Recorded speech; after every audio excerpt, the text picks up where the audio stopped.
Hi hello ನಮಸ್ಕಾರ ಎಲ್ರಿಗೂ welcome back to Pallavi's vlog. ಇವತ್ತಿನ ವಿಡಿಯೋದಲ್ಲಿ ಹೆಗ್ ಕರಿನ ಹೆಂಗೆ ಮಾಡೋದು ಅಂತ ಬನ್ನಿ ನೋಡೋಣ.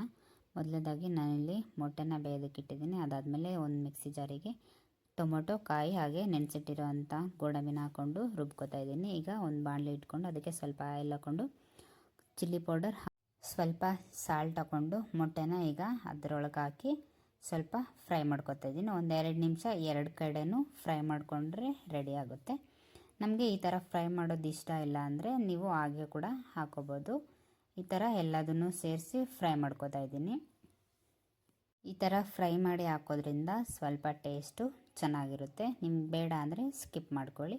ಈಗ ಒಂದು ಸೈಡ್ ಬೆಂದಿದೆ, ಇನ್ನೊಂದು ಸೈಡು ತಿರುಗಿಸ್ಕೊಂಡು ಬೇಯಿಸ್ಕೊತಾ ಇದ್ದೀನಿ.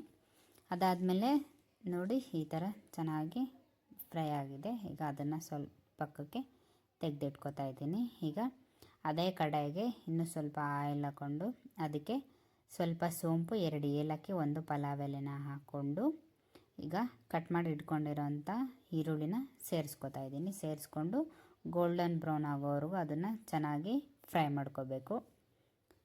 ಸೊ ಇನ್ನೂ ನನ್ನ ಚಾನಲ್ನ ಯಾರ್ಯಾರು ಸಬ್ಸ್ಕ್ರೈಬ್ ಮಾಡದೆ ವೀಡಿಯೋಸ್ನ ನೋಡ್ತಾ ಇದ್ದೀರಾ, ಸೊ ಈಗಲೇ ಹೋಗಿ ನನ್ನ ಚಾನಲ್ನ ಸಬ್ಸ್ಕ್ರೈಬ್ ಮಾಡಿ ಪಕ್ಕದಲ್ಲಿರೋ ಬೆಲ್ಲೈಕನ್ನ ಕ್ಲಿಕ್ ಮಾಡಿ. ನೋಡಿ ಈಗ ಬೆಳ್ಳುಳ್ಳಿ ಚೆನ್ನಾಗಿ ಫ್ರೈ ಆಗಿದೆ. ಈಗ ಶುಂಠಿ ಬೆಳ್ಳುಳ್ಳಿ ಪೇಸ್ಟ್ ಹಾಕ್ಕೊಂಡು ಹಸಿ ವಾಸನೆ ಹೋಗೋ ತನಕ ಫ್ರೈ ಮಾಡ್ಕೊತಾ ಇದ್ದೀನಿ. ಅದಾದಮೇಲೆ ಆಗಲೇ ರುಬ್ಕೊಂಡಿರೋವಂಥ ಟೊಮೊಟೊ ಪೇಸ್ಟ್ನ ನಾನಿಲ್ಲಿ ಹಾಕ್ಕೊಂಡು ಹಸಿ ವಾಸನೆ ಹೋಗೋ ತನಕ ಚೆನ್ನಾಗಿ ಫ್ರೈ ಮಾಡ್ಕೊತಾ ಇದ್ದೀನಿ. ನೋಡಿ ಈ ಥರ ಕಲರ್ ಬರೋವರೆಗೂ ಅದನ್ನು ಚೆನ್ನಾಗಿ ಫ್ರೈ ಮಾಡ್ಕೊಂಡಿದ್ದೀನಿ. ಈಗ ನಾನು ಸ್ವಲ್ಪ ಅರಿಶಿನ ಪುಡಿ ಹಾಗೆ ಖಾರಕ್ಕೆ ಎಷ್ಟು ಬೇಕೋ ಅಷ್ಟು ಚಿಲ್ಲಿ ಪೌಡರ್ನ ಸೇರಿಸ್ಕೊತೀನಿ. ಆಗಲೇ ಚಿಲ್ಲಿ ಪೌಡರ್ ಹಾಕ್ಕೊಂಡಿದ್ದೀವಿ, ಸೊ ನೋಡ್ಕೊಂಡು ಹಾಕ್ಕೊಳ್ಳಿ. ಮತ್ತು ಧನಿಯಾ ಪುಡಿ ಹಾಗೆ ಉಪ್ಪನ್ನು ಹಾಕ್ಕೊಂಡು ಚೆನ್ನಾಗಿ ಮಿಕ್ಸ್ ಮಾಡ್ಕೊತಾ ಇದ್ದೀನಿ. ಉಪ್ಪನ್ನ ನೋಡ್ಕೊಂಡು ಹಾಕಿ ಹಾಗೆ ಈಗ ನಿಮಗೆ ಗ್ರೇವಿ ಯಾವ ಕನ್ಸಿಸ್ಟೆನ್ಸಿ ಬೇಕೋ ಅಷ್ಟು ನೀರು ಆ್ಯಡ್ ಮಾಡಿಕೊಂಡು ಲಿಡ್ ಕ್ಲೋಸ್ ಮಾಡಿ ಇಡ್ತಾ ಇದ್ದೀನಿ ನಾನು. ನೋಡಿ ಗ್ರೇವಿ ಚೆನ್ನಾಗಿ ಬೆಂದಿದೆ. ಅದನ್ನು ಈಗ ಇನ್ನೊಂದ್ಸಲ ಚೆನ್ನಾಗಿ ಮಿಕ್ಸ್ ಮಾಡ್ಕೊತಾ ಇದ್ದೀನಿ.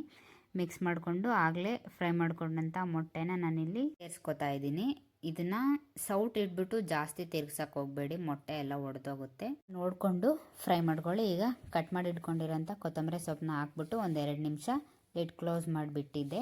ನೋಡಿ ಈಗ ಚೆನ್ನಾಗಾಗಿದೆ. ಈಗ ಫೈನಲಾಗಿ ಕಸ್ತೂರಿ ಮೆಥಿನ ಸೇರಿಸ್ಕೊತಾ ಇದ್ದೀನಿ. ನಿಮಗೆ ಕಸ್ತೂರಿ ಮೆಥಿ ಬೇಡ ಅಂದರೆ ಅದನ್ನು ಕೂಡ ಸ್ಕಿಪ್ ಮಾಡ್ಕೋಬೋದು.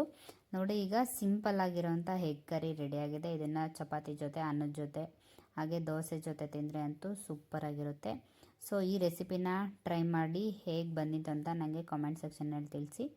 ಹಾಗೆ ನನ್ನ ಚಾನಲ್ನ ಸಬ್ಸ್ಕ್ರೈಬ್ ಮಾಡಿ, ಲೈಕ್ ಮಾಡಿ, ಶೇರ್ ಮಾಡಿ, ಹಾಗೆ ಕಾಮೆಂಟ್ ಮಾಡೋದನ್ನು ಮರಿಬೇಡಿ. ವಿಡಿಯೋ ನೋಡೋದಕ್ಕಾಗಿ ಧನ್ಯವಾದಗಳು.